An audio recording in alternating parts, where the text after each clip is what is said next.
What's up, guys? Welcome back to Newswave. So with 2024 here, 4Gamer did their annual check-in with developers in Japan, asking what they're looking forward to this year, and interestingly enough, a number of them brought up a new system that they're excited for, a new Nintendo system. Well, we're gonna take a look into that here today. Also, we are gonna be talking about Sony with a particular game we've heard about, an MMO that apparently isn't necessarily targeting the PlayStation 5 out of the gate, but we got a bunch of new details from different job listings. And then we're also going to talk about something that apparently Mother fans can look forward to, something that I'm sure Nintendo isn't setting everyone up with expectations and crush their hopes and dreams. Guys, if you enjoy these videos, make sure to hit that like button, helps out a ton. And if new here to the Spawn Wave channel, make sure you subscribe down below.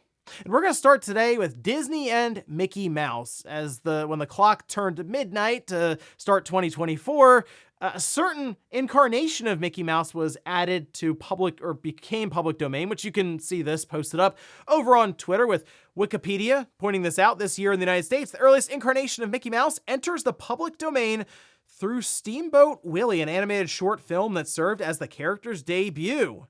And, well, not 10 hours later, a new game was announced called Infestation 88, which, it's from Nightmare Forge Games. It's a horror game, aims to blend terror with nostalgia by twisting the now in public domain Steamboat Willie into something much scarier. People were kind of laughing about this, like, oh, wow, it only took them 10 hours to put this together. Now, obviously, they were building this, setting up this trailer in anticipation of 2024 for when it would go into public domain. Hard to say if the game's going to be good or not. I mean, it's a horror style game where I guess you're being chased around by this really creepy looking original version of Mickey Mouse, but there you go. Public domain, as soon as Mickey Mouse goes in, already being used for a new horror game. Also, we have been getting a lot of information from that massive Insomniac and Sony leak. One part has a couple of slides that seems to dive into details of Sony kind of observing and doing research on the fighting game sector when it comes to live services, as in how often are people transacting, how many months between each content drop, which seems to be about 3 months or so. Almost like Sony could be looking into maybe creating their own live service game. Like, for example, back in the day on the PS3, we did have PlayStation All-Stars. Would they make a new one? I mean, maybe. Look, I'm sure they've seen even things like Multiverses, which had its own debacle there, but when it initially came out, it was pretty popular and seemed to at least do fairly well with the live service elements and of course, the purchasing of battle passes and what have you there. But Sony also owns Evo. So they already have a venue to maybe have something like this headline, or at least be there, as I'm sure things like Street Fighter and Tekken, Mortal Kombat, those are going to be the big titles, but having their own live service fighting game that's continued to be supported year after year after year and part of Evo, I mean, doesn't seem like a bad idea for Sony, and seemingly they were going to do a ton, like a dozen live service games while they've cut back. Could still be plans for a fighting game down the road. Oh, and we did get an update from Hideo Kojima around Death Stranding 2, as well as OD, although I think OD is still well off in the distance. I mean, Death Stranding 2, I was kind of wondering if it would come out later this year. Well, this we can see posted up over on Hideo Kojima's personal Twitter account, where he says this year will be another year of simultaneous production of Death Stranding 2 and OD. Death Stranding 2 still has some ADR left, and we will start recording Japanese voiceovers. So, again, I've been wondering if Death Stranding 2 will make it out for 2024, mostly because Sony's 2024 outlook for first party isn't exactly packed right now. It seems like they are leaning heavily into the third party aspect. And while I understand they don't own Kojima Productions, Sony does own the Death Stranding intellectual property. They're a publisher for it. So Death Stranding 2 would at least work to fill in a spot for their PlayStation studios, or I guess would be considered like a first party entry there. So now reading this, kind of feels like Death Stranding 2 might end up in 2025. So once again, I do kind of look around and ask, what exactly is Sony themselves setting up for this year? And guys, with some of the quick news out of the way, let's get into the bigger stuff. Let's start right away with 4Gamer and their annual wrap-up for developers, talking about the year prior with 2023 and what they're excited for with 2024. Well, they did talk to many developers from some pretty big studios like Capcom, for example, and interestingly enough, there were many times where a new system or a new Nintendo system even did come up because, I mean, if you're at one of these larger studios, you're probably working with a dev kit now, or at least planning out different games that would go to the follow-up to a very successful Nintendo system, especially in Japan. Well, this is something that was pointed out to me by many people, so shout out to all of you out there who did send me this, as we can see this posted up over on Twitter. This was noticed by Something Else, is the name over on Twitter, or Clean Green. And they said something that's gone under the radar recently, but is pretty big, is some Japanese developers openly stating their excitement for new hardware next year. Even some straight up say Nintendo. Now, this again is linked to 4gamer.net, so if you want to read through these and you're not necessarily familiar with the Japanese language, you will have to translate these over, whether it's just with Google Translate or actually this person used DeepL, which is a pretty accurate. I mean, still, there's going to be nuance and things that are lost in translation, but it is probably the most accurate thing you can do other than get an actual, like a person to actually go through and translate it. But they were kind enough to point some of these out by screen capping it here, placing it easily for us to go over. With Capcom, this is from Kawada, who says 2024 will also bring new consoles and more indie titles to look forward to. Now, I say new consoles. I will say, as I was going through this, many of these developers were pretty happy with VR, specifically the Quest 3. Didn't really get the vibe that PSVR 2 is catching on as much as the Quest 3, and that's something I might do a video on later on at some point, because I kind of feel like the Quest 3 is taking over the VR space right now, Sony getting kind of left behind there. But then we have Koei Tecmo, Kenichi Agasawa, says Nintendo's new platform has been the focus of much attention. Koei Tecmo once again with Yasuda saying we look forward to seeing what new gaming platforms and their titles will bring to the table. And then at Spike Chunsoft, this is Yusuke Katakata, says there are rumors of a new Switch, and I'm looking forward to seeing what kind of machine it will be.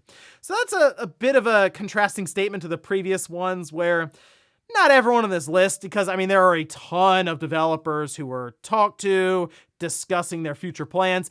Not every one of them is necessarily working on a new game for this system or has access to a development kit. And I'm sure there are many there that do and didn't even say anything, because like we're not even going to try to get into that or try to work around any NDAs we may have signed. But clearly there are some here that are saying, yeah, it's going to be really cool when that new Nintendo system comes out, or when these new platforms come out.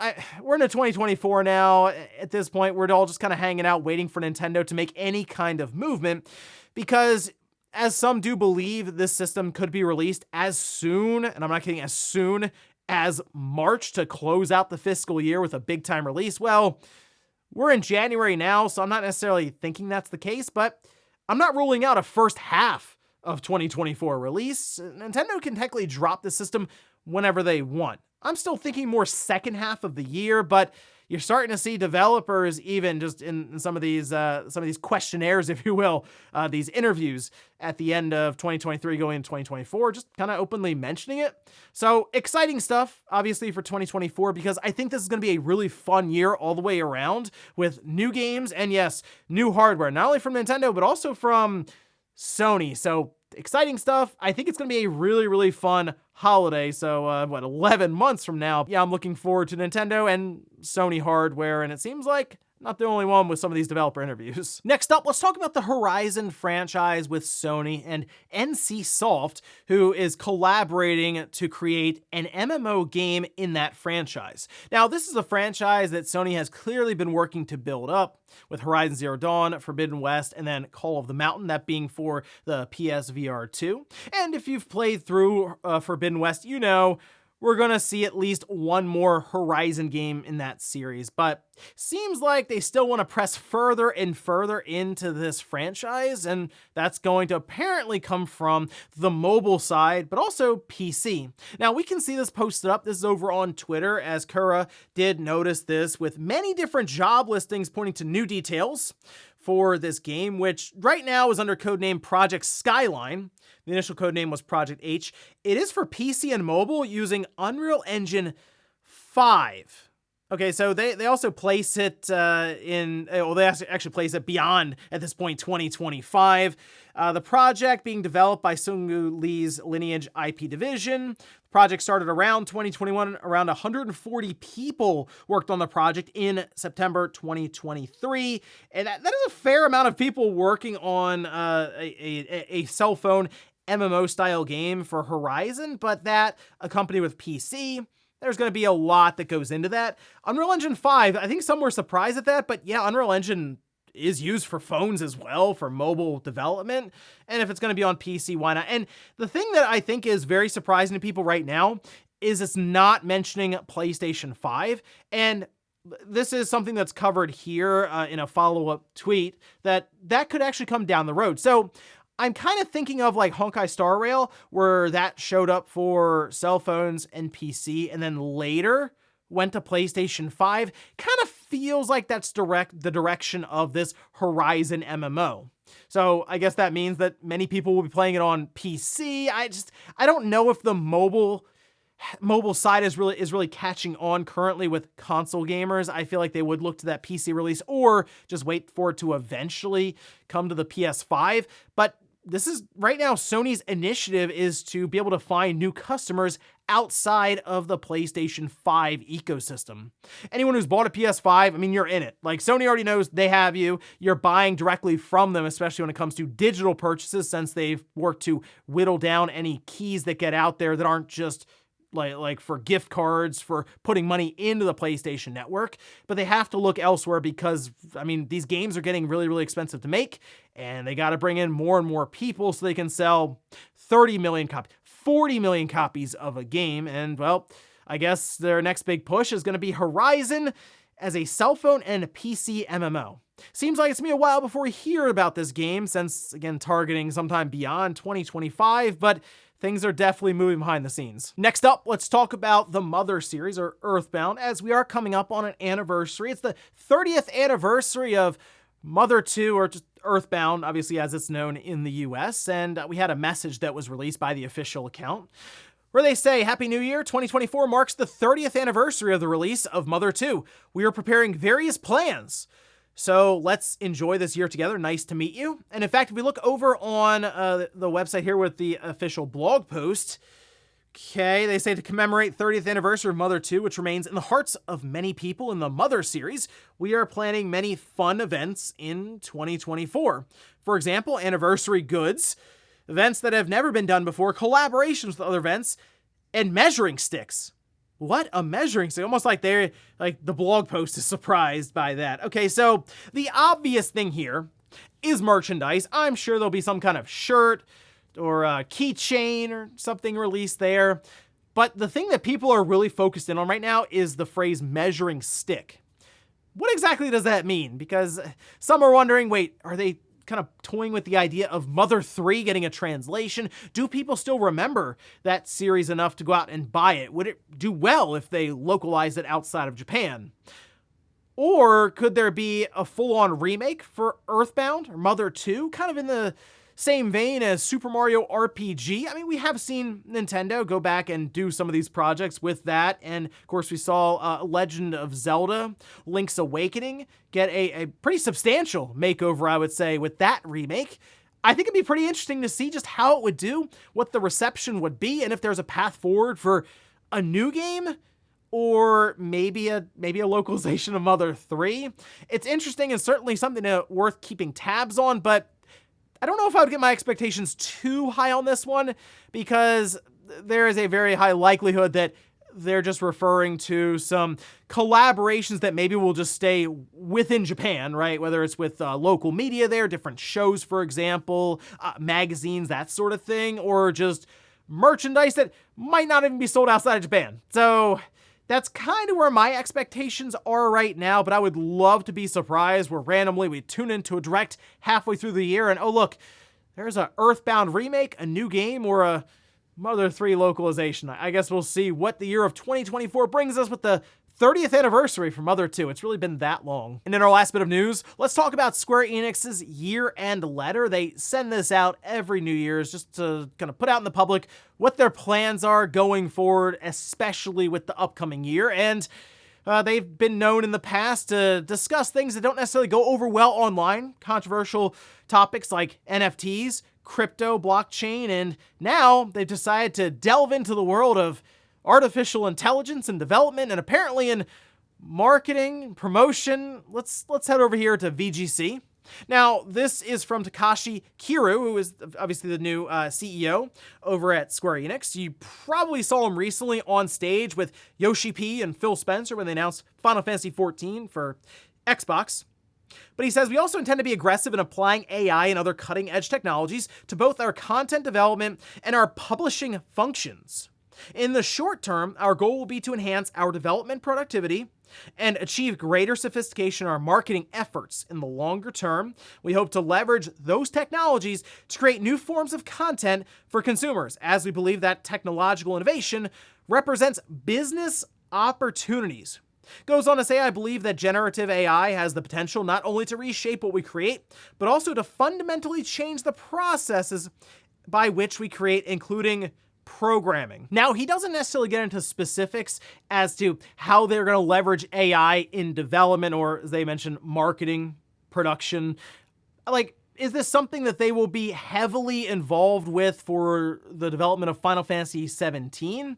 It's possible, but that's still several years off. But Square Enix has always been upfront about this stuff. As I mentioned, they've discussed blockchain, NFTs, now talking about AI, and these are controversial topics in gaming, online, because of the concerns around AI. I mean, potentially just replacing people. I mean, seriously, that is something that people are wrestling with now, because if used correctly, AI, we assume, would cut down on these development times and most likely costs in the long run. But it could also be in a position where publishers, executives see that they can do so much more with AI, and do they get to a point where they try to develop an entire game with like an 80% AI workforce? I don't necessarily know if that would be possible anytime soon, because there is still a very human element to the development side, especially if you think of the more artistic vision about a game, more emotional sides of games, that sort of thing. But it's hard to ignore the concerns around AI, especially when you see Square Enix saying, yeah, it feels like they just said we're all in with the vision of AI and bringing it into the workplace. And maybe they're thinking, oh, this will help with QA, but maybe they're also thinking, hey, this will work to save us a ton of money on payroll when we don't need half the employees in 5 years because AI has become so advanced and we invested early. We'll see, but I'm thinking over the next 5 to 10 years, you're going to hear a lot of these companies talk extensively about AI and trying to integrate it more and more into their development process. And before we go to the comment of the day, we're going to take a look at the poll that I posted up yesterday. We're asked, now that we're in 2024, when do you think Nintendo will release their next system? Okay, 45% say October to December. Hit that holiday season stride. It's typically when we would expect it. The Switch release was kind of an outlier, coming out in March, originally, right, in 2017. So I do wonder if Nintendo will go back to the more traditional release in holiday 2024. But the next one up, Nintendo won't release their system this year at all. Wow, I think Nintendo tries to stretch the current Switch out. That's going to be tough without any kind of new hardware there, especially when you look at their lineup currently being remasters.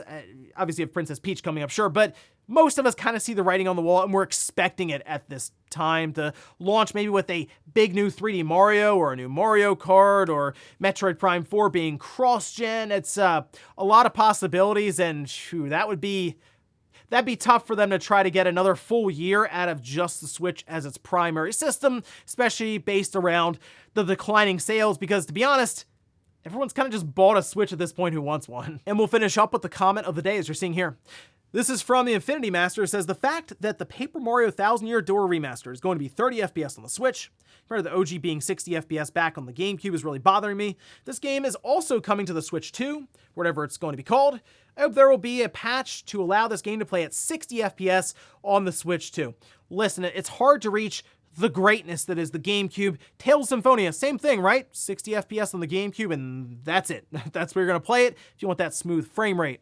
Hard to match the power of that. So, okay, well, back then, I feel like we had more 60 FPS games than you'd expect, or at least more games that targeted 60 FPS as compared to now, despite having significantly stronger systems. While we get performance modes, it feels like the developers were thinking, 30 frames is good. And with Paper Mario specifically, there's a lot of timing elements to it. If there weren't, and it was just a standard turn-based RPG where you don't have the real-time action elements in there, it wouldn't really matter. But I get it. There is timing involved. So maybe we will get a patch for the next system, as that is, I feel like, going to come in right around like that weird in-between period where we're all looking past the current Switch and like, okay, here comes the next system. Maybe Nintendo realizes, hey, we will have a patch, that cartridge will slot in, it'll download it, and boom, you'll have 60 frames per second, maybe even 4K. We can dream. But here's hoping we find out soon, because, well, if this system would be coming out in, say, November, I mean, we're less than 11 months out. You feel like Nintendo would want to at least get something started there to make us aware of what their plans are. And ladies and gentlemen, that's going to do it here for Newswave. If you enjoyed this video, guys, hit that like button. If not, hit the dislike. Leave comments down below about everything we talked about here today. There's developers in Japan talking about 2024 and Nintendo's next system. When do you think Nintendo's going to reveal this thing for the first time? And then also, what about that Horizon MMO targeting PC and cell phones? And then the 30th anniversary for Mother 2 coming up this year. Do you think Nintendo has anything major planned, or is it just going to be a bunch of t-shirts and keychains? Thanks guys for watching, and I'll see you next time.